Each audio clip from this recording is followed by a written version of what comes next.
All right, Shalom. First and foremost, I want to give all praises, honor, and glory to Yahweh, Bahasham, Yahweh Shai, Bahasham, Rakah Kodash. Double honors to the elders and the apostles of Great Millstone, and peace and blessings to the elect. And as you can see, I titled this lesson, You Have to Be Tough in These Times. All right, you have to be tough in these times. And when I say tough, I'm not talking about being contentious, or being this bold fellow. Okay, but when I say tough, I'm talking about being able to handle making certain decisions and being able to handle in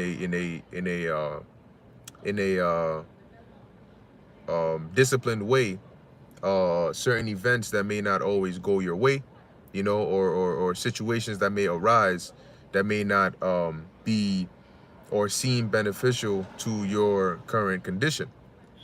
Okay, and the reason this is so important is because we're entering the times when we're going to be seeing and hearing and feeling horrific things that we've never experienced before.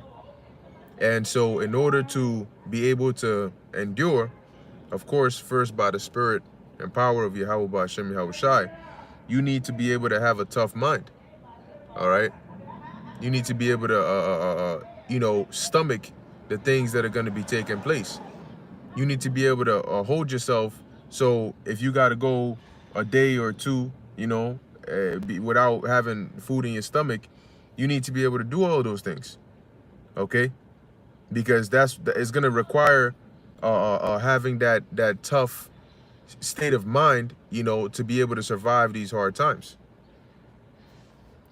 So with that being said, because there's going to be a lot of things going on.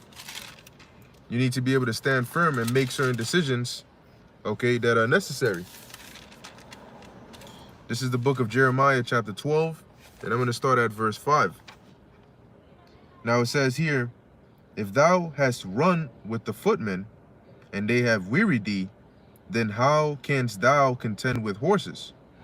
And if in the land of peace, wherein thou trustest, they weary thee, then how wilt thou do in the swelling of Jordan?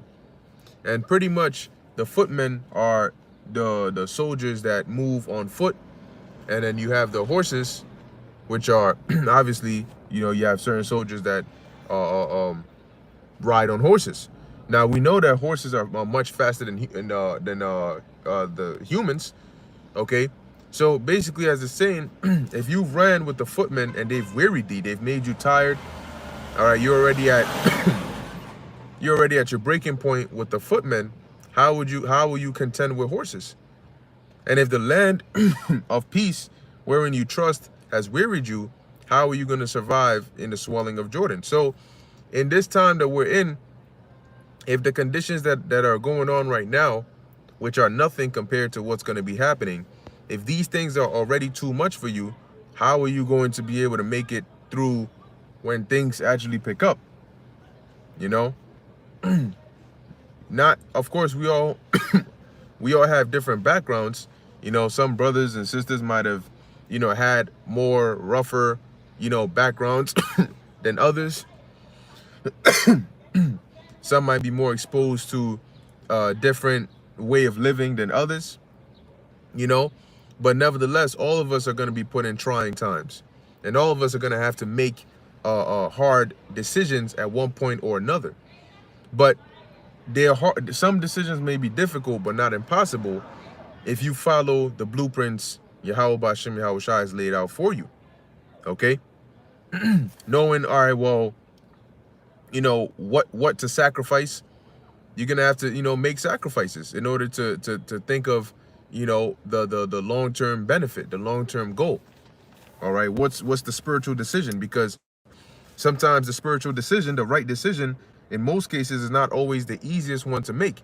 Sometimes the right decision might be the one where most people disagree with, and then you have an added pressure of, well, if I'm making a decision that I believe is right, but most people disagree with, but yet they're trusting in that decision, it's that added pressure of, well, if that's not the right decision, you know, that's that's a lot of people that are you know, that are counting on that being the right decision, you know. And because, you know, that kind of added pressure is sometimes the reason why people are not able to make decisions, because they don't know how to just pick one and go with it. They fear, okay, well, what if I pick this one and it's wrong? Okay, so let me pick the other one. Then they run through the same thing again with the same thought process. Well, what if this one is wrong and the first one was right? Okay, let me go back to the first. Well, what if you can't do that? The scriptures talk about a double-minded man is unstable in all his ways. So you want to practice being firm, okay, being rooted, being stable, and making a decision, a sound decision, and going with it. Okay, if you have double-minded practices or habits, you want to break those and be firm in your resolution. Okay, because it's going to help you later on down the line. Now, the next precept I want to get is very, very important as well. And this is what was instructed. This was what was told the prophet Ezra. Okay, which we can apply now to our time. The book of 2nd Ezra, chapter 14, verse 13. It says, "Now therefore set thine house in order and reprove thy people." Now, you may be living by yourself, right? But you may have loved ones, you may have a woman, you may have children, you may have, you know, living with your parents, whoever you're living with. You know, we all have those that are around us that some of them are just gone completely. They can't hear it, they can't see it, they can't understand any aspect of what you tell them, and so they're just gone. They're in the world. And you have those that are more you know, you can see them coming around. You know, they don't really give you hell. All right, they're there. You know, they're cool, and you know, it's okay. You're okay with them being around. All right, those that might potentially have the ear to hear and understand what you're saying. You don't have to tell them that you're an Israelite and, you know, going into the, if you want to, yes, you can, but that's not something you're mandated to do. But you know, if you all right, I don't know why I did that, but let me Salakia, let me just unplug this right here. Okay, maybe the phone started getting too hot. Okay, hold on 1 second. Might need to turn this AC on. Salakia, give me 1 second. Let me just make sure that this thing is working properly as it should.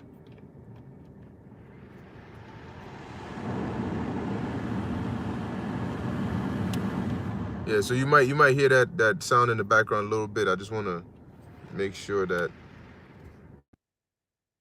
you know, there's ventilation getting to this.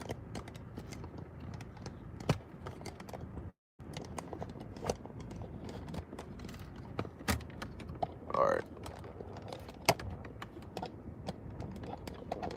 There's always something.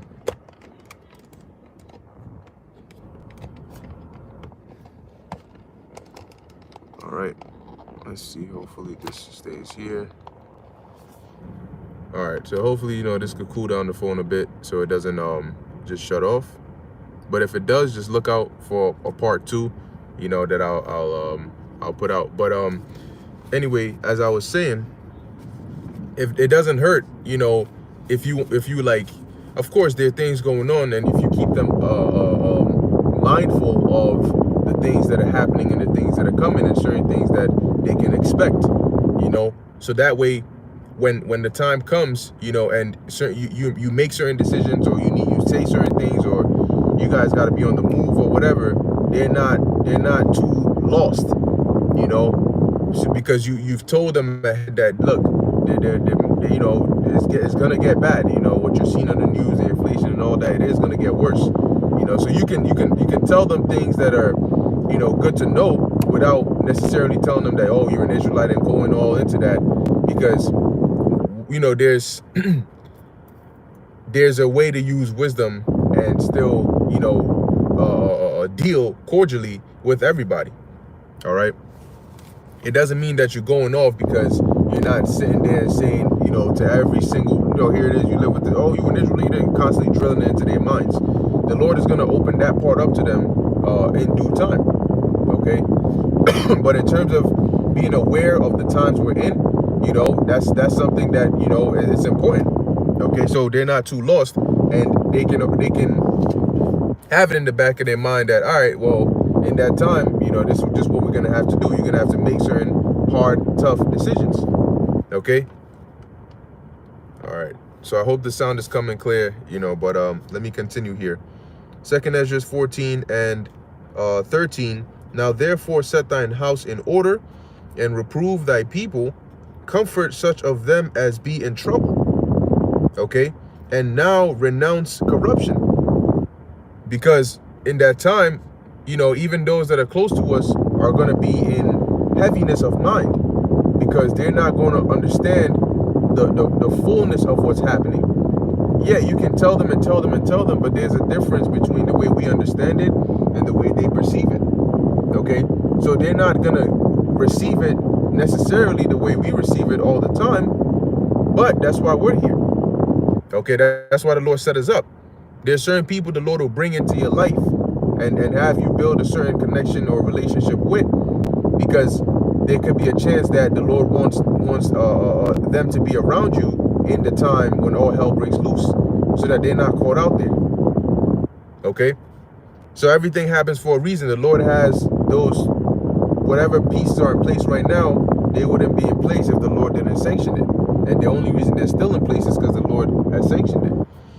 Verse 14, let go from thee mortal thoughts. And mortal thoughts are thoughts, because what is mortal? Mortality in essence means death, okay? Like if you have a disease, then they say the mortality rate is 50%. That's a very high death rate, okay, or a rate that it kills at.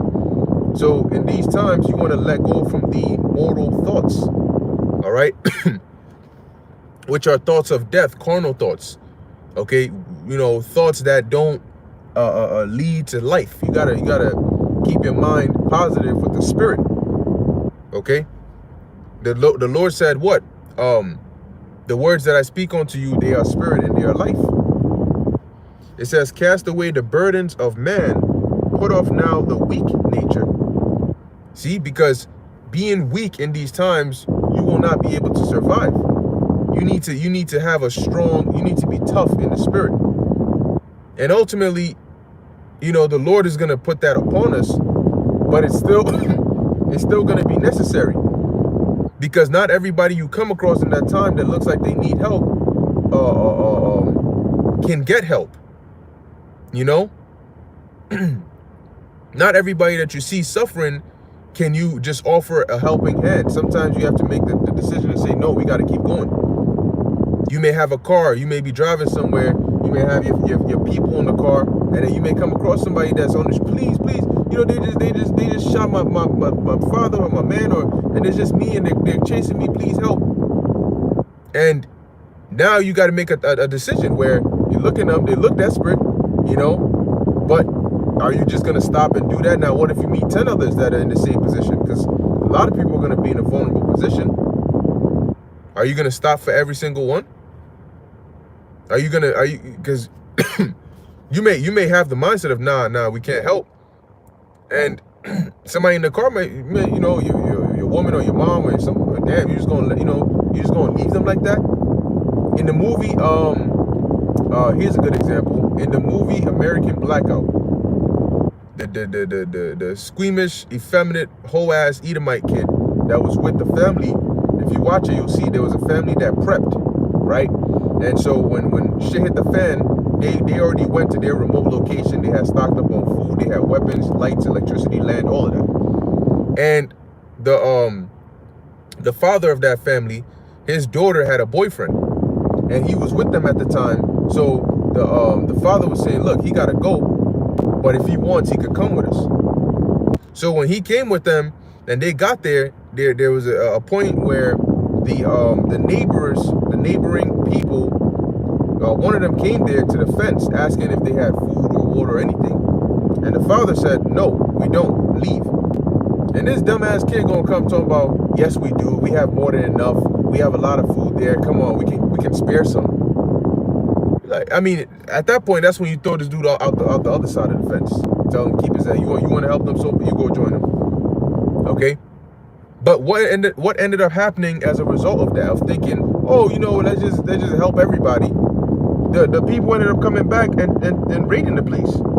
And if the lights hadn't come back on, you know, situation might have turned dire. All right. So in that time, you're gonna need to make certain decisions that may seem cold or harsh, but the Lord is gonna put that spirit on us to be cold, to be numb, you know, in as to certain things. Because if not, you're gonna end up putting yourself in a worse situation.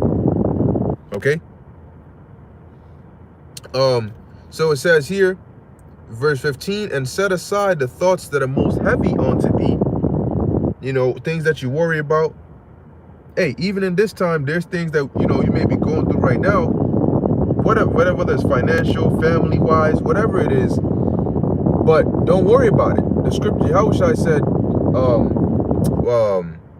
seek ye the kingdom of heaven first, and everything else shall be added onto you, because all these things are going to dissolve. All your problems now are going to dissolve with this place. They're all temporary, because for the most part, your problems now are centered around the life you're living now. Okay, all the problems you're facing are centered around the life you're living now. If it's not dealing with the spirit, with this truth, then it's centered around the life you're living now. If it's financial, if it's with a woman, if it's with your job, if it's with the jump shot, the juice, you know, if it's an infirmity, if it's your loved one died, it's all centered around this life that we're living here. But we're not taking this life to the kingdom. So at the end of the day, when the period of this age ends, all of that is gonna go away with it, as said in Revelation, the 21st chapter. So let go of those thoughts and set your mind right, because we are the only ones through the spirit of Yahweh B'Shem Yahushai that know the truth of what's actually getting ready to go down. All right, on a high level. So through the spirit, the Lord is going to use us and guide us where we need to be, you know, and how we need to maneuver. Those that are around us, they don't have that. They don't, you know, they don't know. All right, they can't perceive it that far. And right now, no matter how people may act right now, when that time comes, when they don't know what to do and they don't know what's going on, even though they may have some inkling because of what you told them, when reality hits them, they're going to be seeking some form of, what do we do? Or how do we survive this? And that's when they're going to understand why it is that we weren't so consumed up in this world and we didn't care so much about the things and prospering in this world. Because what's most important is going to be surviving at that time. And you're going to, and especially if you have people that depend on you, that may not know as much as you, that may not be in the spirit as much as you, you're going to need to be tough, you know, to be able to hold on and you know, let the Lord use you as a vessel, okay, to possibly deliver you and those that are with you. Okay, so continuing in 2nd Ezra 14 and 15, I read it again. And set aside the thoughts that are most heavy unto thee, and haste thee to flee from these times. For yet greater evils than those which thou hast seen happen shall be done hereafter. And now we're getting ready to witness that. Every single day, every couple of minutes, there's a news notification on things getting worse. Gas prices, 3 cents away from $5 national average. Inflation going up. All these companies saying, look, food prices. I did a video, Lowell, and I put it up. But it's all good, bro. You know, twice as nice. But basically, all these companies coming out and saying these things, and they're saying now this food crisis could be on the same level or worse than the CVPD global demic, because of how they said it could be as deadly as the global demic that just happened. Verse 17, for look how much the world shall be weaker through age, so much the more shall evils increase upon them that dwell therein. See, so we're facing the most evils the world is going to see in its creation. Verse 18, for the truth is fled far away, and leasing is hard at hand. Which, when you look into that word leasing, it goes into falsehood or lies. Okay, it says here, For now hasteth the vision to come which thou hast seen. And that vision, when you read the book of Second Esdras, he received a lot of visions, and majority of them were dealing with the end times, which we are in now. So now those visions are hasting to come greatly and quickly. All right, and in order to be able to maneuver and remain with a stable mind, you have to have a tough mind. You have to have tough skin. You have to know how to say no sometimes. You know, you have to be an asshole sometimes. Okay, pardon the extremity of the language, but sometimes you just got to say it as it is. Okay, so sometimes you just got to be that way, because if you're not and nobody else wants to be, then how are you going to get things done? All right, it's going to be a serious time, and you cannot afford silly mistakes. And women make a lot of silly mistakes sometimes, and the honest ones will tell you, I don't know why I did that. And they'll get mad at themselves, but the problem is you done already did it. So in that time, you're not gonna have too many chances to make a stupid mistake that could have been avoided and then fix it. Sometimes those stupid mistakes can cost you a lot. It could cost you a limb or a life. So you got to make sure that you can't afford to make those mistakes, so you do your best not to make those mistakes. Don't take those chances. All right, make sure you on it, make sure you certain, you know, and you in the spirit, of course, but make sure you following, you know, the right spiritual protocols, and not leaving things up to unnecessary chance. Now, this is the book of Isaiah, chapter 13, and verse 7. It says, therefore shall all hands be faint, and every man's heart shall melt. Okay, and the heart meaning the mind. So their courage, their spirit, their thoughts, their strength is gonna melt. It's gonna be broken down upon witnessing the calamities that are gonna be hitting the face of the planet Earth. All right, so a lot of men are gonna become weak, and forget about women, because it's gonna be so dangerous and scary out here. Verse 8, and they shall be afraid. See, pangs and sorrows shall take hold of them. They shall be in pain as a woman that travaileth. They shall be amazed one at another. Their faces shall be as flames. So people are going to be in that sickened, confused state, and amazed, not in the sense of, wow, that's amazing, but more like shocked. All right, I think we should be good now. Okay, but they're going to be amazed in the sense that they're going to be shocked and not know what to do. And they're gonna be made weak. All that extra so-called confidence that people walk around with, they walk around like nothing can happen to them. Women walk around like they can't be touched. Men walk around like they just shit. When that time comes, like it says, they're gonna be travailing, like they're gonna be in pain as a woman in travail, not knowing what to do, where to go, you know, crying. You're gonna have grown men crying like women. You know, and you looking for what happened, and I'm hungry. You know, crying, you know, not knowing what to do. Nah, bro, it's not even funny, bro. Yeah, it's not. But, you know, it may sound funny, but it's true. Now, what happens if a woman with her man sees her man? Yeah, the great humbling is coming. Hey, that's a title, like the lesson right there. And she sees her man. There's this man who always, hey, what's up, nigga? I run the streets, nigga. I'm all up in the streets. You know, I'm the shit, nigga. You know, they be walking around with that kind of spirit, and all hell breaks loose, and you see this man curled up in a ball and shit, you know, but just mumbling shit to himself. Oh man, we dead. Oh my gosh. Oh shit. Oh mommy. What you think she's gonna do? How you think she's gonna feel? You know, I mean, and when she sees that, I mean, it's over for her at that point, because a lot of that tough girl spirit is gonna run out of these women. Those demons, they're gonna run out of these women, and these women are now gonna realize, okay, I need to look to this man for protection. Now you turn to this man you're supposed to be looking at for protection, and this dude's already broken down. What are you gonna do? It's like finally acknowledging, all right, I need to set up a fence or a dam for this water that's coming. And you finally acknowledge, all right, I need this dam. I'm gonna use it for protection. And you turn around and the dam is broken, cracked up, the water's already seeping through. You're like, oh shit. You know, we're screwed. So this is Ezekiel 21 verse 7, and it says, and it shall be when they say unto thee, wherefore sighest thou?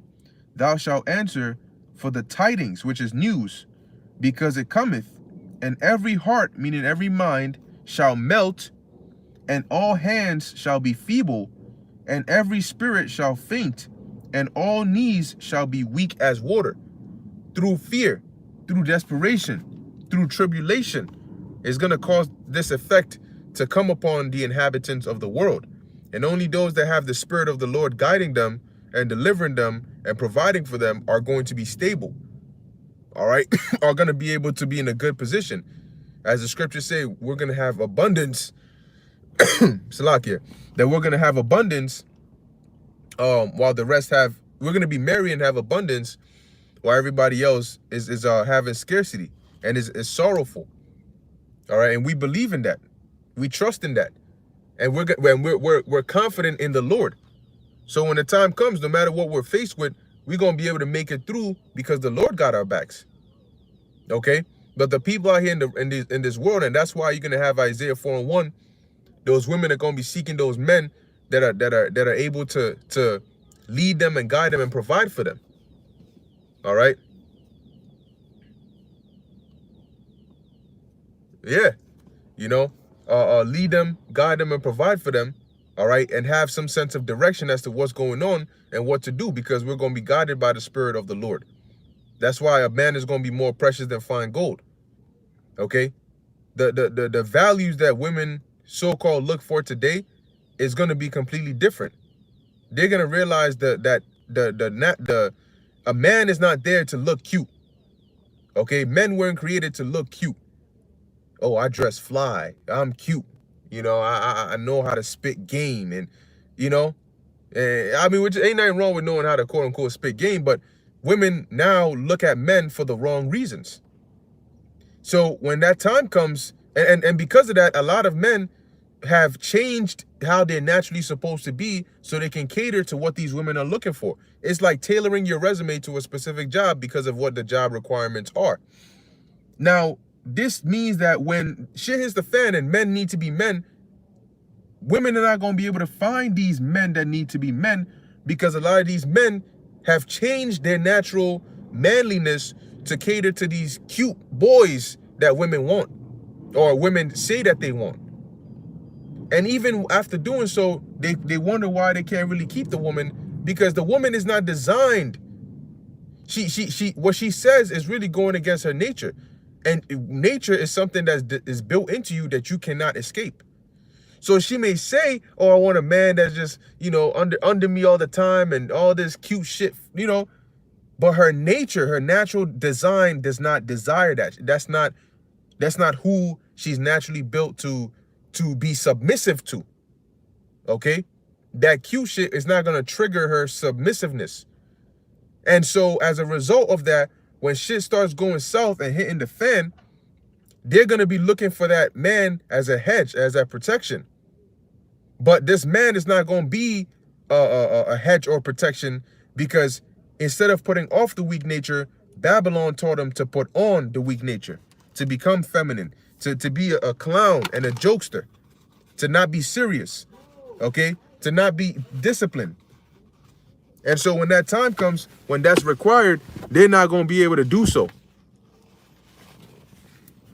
Except for the men of the Lord. And that's also going to be adding to what makes the men so precious. Okay? So now I have one last precept here, and then I'm going to wrap it up.